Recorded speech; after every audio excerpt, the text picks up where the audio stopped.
Hey guys, what's up? Welcome back here to today's edition of Intuitive Angling, and really appreciate you guys swinging by the channel to spend some time with me on the video. And guys, today I want to talk to you about a lesson that I learned from a co-angler about probably 25 years ago that still stays with me today. I've caught tons of fish from this lesson. This dude didn't know anything about fishing, but he still taught me a really good lesson.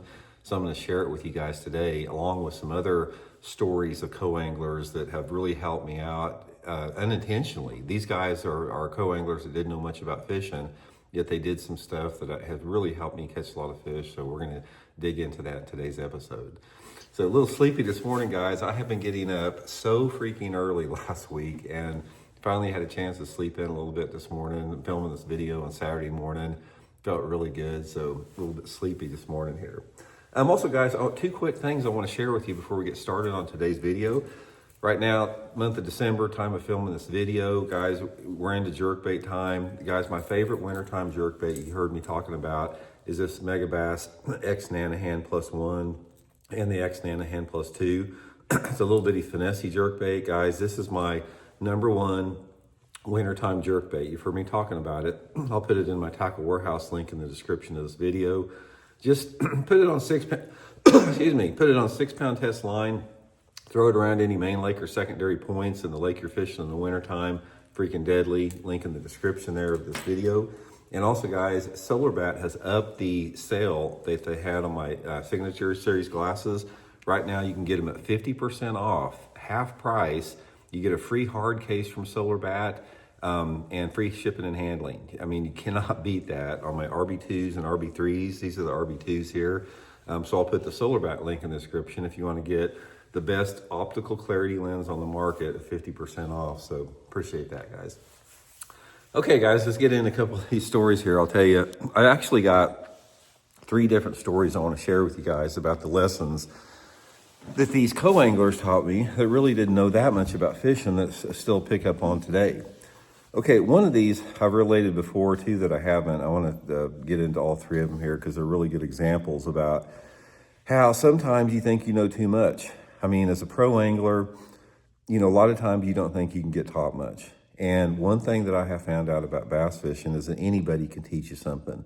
It doesn't matter who they are, anybody can. I mean, because a lot of people, they have creativity and unique ideas that are just their own. It's like nobody can duplicate it. Everybody has their own viewpoint of fishing and theories, and they try stuff. And sometimes it works even though it doesn't make any sense. Okay, so the first thing that I learned from this co-angler, I was fishing with a co-angler down in Harris Chain at the Harris Chain Lake in Florida. And if you've never been on the Harris Chain there, it's a little bit different than most Florida fisheries because it has the water is more stained on the Harris Chain in some of the lakes than other parts of Florida. And this one lake that I was fishing on the Harris Chain, there's a bunch of lakes that are interconnected by canals. It had really dirty water in it. For some reason, there was a lot of sediment in it, and the water visibility was probably only about, it was probably 6 or 8 inches. Dirty water for Florida. Normally, that doesn't work very good. But for some reason, I found this lily pad field in dirty water, and I was catching some good ones on it, flipping and pitching like a June bug and a black and blue creature bait. And it was still, I thought it was on the verge of being too dirty even for black or black and blue. So anyway, the first day of the tournament, I drew this guy. I told him we were going to be flipping lily pads. He didn't ask much questions about it. And we get to the lily pad field there, and like I said, it's dirty water, like that visibility. And it's dark, because it's early in the morning and, there's a lot of shade from the lily pads. Guys, he pulls out a watermelon trickworm. And I look at that thing and it's like, I didn't want to hurt his feelings. I wanted to say to him, you're wasting your time with that watermelon trickworm in this muddy water. You're not going to catch nothing. So he has this watermelon trickworm on like a 3/16 ounce sinker. And I've got my black and blue and my June bug, creature bait on 1/2 ounce sinker. I'm rotating before. Guys, all of a sudden he starts catching them on that watermelon trickworm, flipping in that muddy water in those pads. And before I even had a fish in the boat, he had a limit of fish in like 20 minutes. And I'm like, you have got to be kidding me. I said, I've never seen anything like that in my life. It's like when he put that worm in the water, it's like the thing disappeared. It's like it's like you couldn't even see it. It's like as soon as the worm was in the water, it was invisible. So one of the things that I learned from that, the lesson that I learned from that co-angler, is that when you talk about when you're talking about color, like lure color in relationship to water visibility, a lot of the times you can throw a lot of that stuff out of the window. I mean, we traditionally think in bass fishing that in dirtier water you want to use dark colors because they stand out more, and you want to use more natural colors in clear water because it's more natural and a little bit more neutral and subtle. Sometimes that's not the case. Sometimes you have to let the bass tell you, exactly what you want, and, go from there. Okay, the second time I was with that, this was a tournament up at Lake of the Ozarks. And this particular tournament, it was a early fall tournament, and I was on a flip and bite. I mean, a really good flip and bite, just, flipping isolated wood and docks and stuff like that. And I was catching a lot of fish on a jig and a creature bait, and I couldn't get them to hit a moving bait for nothing. It's like I tried, chatter baits, I tried crank baits, I even tried some smaller spinner baits and this and that, just experimenting, and the fish were not in a chasing mode. And I just knew that I was going to catch them really good on flipping a jig and flipping a creature bait around this isolated cover. And I started out, and I was catching a few. They were biting a little bit. My partner was flipping and everything, and he wasn't doing any good. So about midday, and it was hot. It was probably one of those early, fall days. It was probably 95 degrees, no wind whatsoever, bright bluebird sky. I mean, just super, super bright. And fish were tucked up in the shade. And I had a limit. He had enough fish, and he goes, well, I'm just going to try a spinnerbait. He goes, I only got this one spinnerbait, and he goes, it might be too big. And he pulls out, guys, it was about a 3/4 ounce spinnerbait with like a number 7 willow leaf blade on it. With a huge freaking spinnerbait.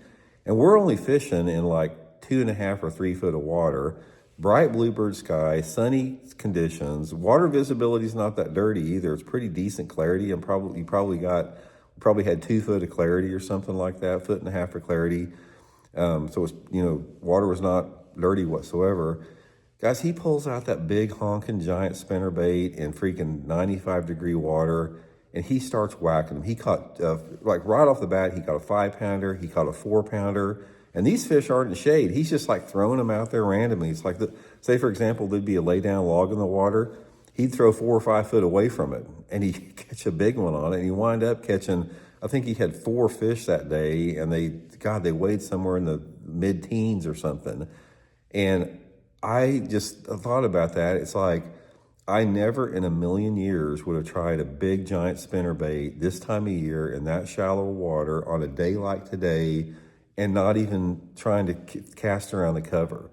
I mean, we'd come up to a boat dock, and I'd flip down the corner of the boat dock on like a nice little shady edge of the boat dock, and he'd throw the spinnerbait out there 5 foot away from the boat dock and catch one on that big spinnerbait. So stuff like that, it just taught me, it's like, you can't ever, like have a locked in, idea of how these fish are going to be positioned. Because if you've got fish in an area, and I'm catching a few fish around some isolated wood or docks or something like that, you can't leave any stone unturned. And probably the biggest lesson that I learned from that guy with the spinnerbait is that when you get into an area where you're getting a few bites, you have got to saturate that area and fish everything. And I've seen that before 2 other times fishing with pros. I drew Larry Nixon and I drew Rick Clun out, both in tournaments. And one of the things I noticed that they did, and this was a long time ago, back in the day, 30 years ago or more, is they would fish everything. It's like, I remember one specific time when I fished with Rick Clun, it's like he got into like this creek arm, and it's like he put the trolling motor down, and he fished everything. He fished the crappy looking banks. He fished the good cover. He fished the marginal looking stuff. He'd cast literally everywhere. It's like places where I never would even cast. And it just made me think about that guy catching them on the spinnerbait at Lake of the Ozarks. You got to fish everything. You cannot fish, too fast through an area, or just, you can't get locked in on just throwing around the best looking pieces of cover. Very important to remember. Okay, the third time, and I'll just give you three this time without making this video 50 minutes long. This is a lesson that I learned from my buddy Frank Divis. Frank passed away. He was one of the top co-anglers in the history of the sport. I mean, he was like one of the top 2 or 3 all-time leading money winners on FLW, Frank Divis Jr. And a lot of you guys probably know Frank. You know, like I said, he passed away a few years ago. But anyway, there was a period of about 3 or 4 years that Frank, as the co-angler, he would go to the tournaments and he'd practice with me out of the back of my boat. And because he lived, you know, in Arkansas, close to where I did. And Frank, if you knew him, the only thing he threw was a football head jig. It didn't matter where you were. It's like that's what he fished. He had a box full of football head jigs, and he had trailers. And I don't care if you were in Florida or up north fishing for smallmouth or anywhere, that's what he fished, was a football head jig. And one of the things that Frank did, if you've ever fished with him before, is he smoked a lot. So he would sit back in the back of the boat and say, for example, if I'd be throwing a crankbait or a spinnerbait, just working down the bank, he would take that football head jig and he'd cast it out behind the boat. And he'd just hold it. He'd just hold his rod as the boat was going down the bank, and he'd let the boat drag that football head jig, and he'd never cast. He just let it drag forever, and occasionally he'd pop it, it'd get snagged up, and he'd pop it off of there, and he'd just let it do it. Guys, every tournament we went to, he would catch a limit of fish out of the back of the boat. He would limit out every time dragging that football head jig, and he probably wouldn't make 20 casts a day. I saw him do it at Lake Okeechobee. I saw him catch limits there with me. I've seen him catch at Lake Travis in Texas, all through the Ozarks, all through the eastern part of the country. Every single where we went, he dragged that football head behind the boat. And I realized that he understood angle, because I was throwing like up in front of the boat with like a crankbait, and he was dragging it behind the boat.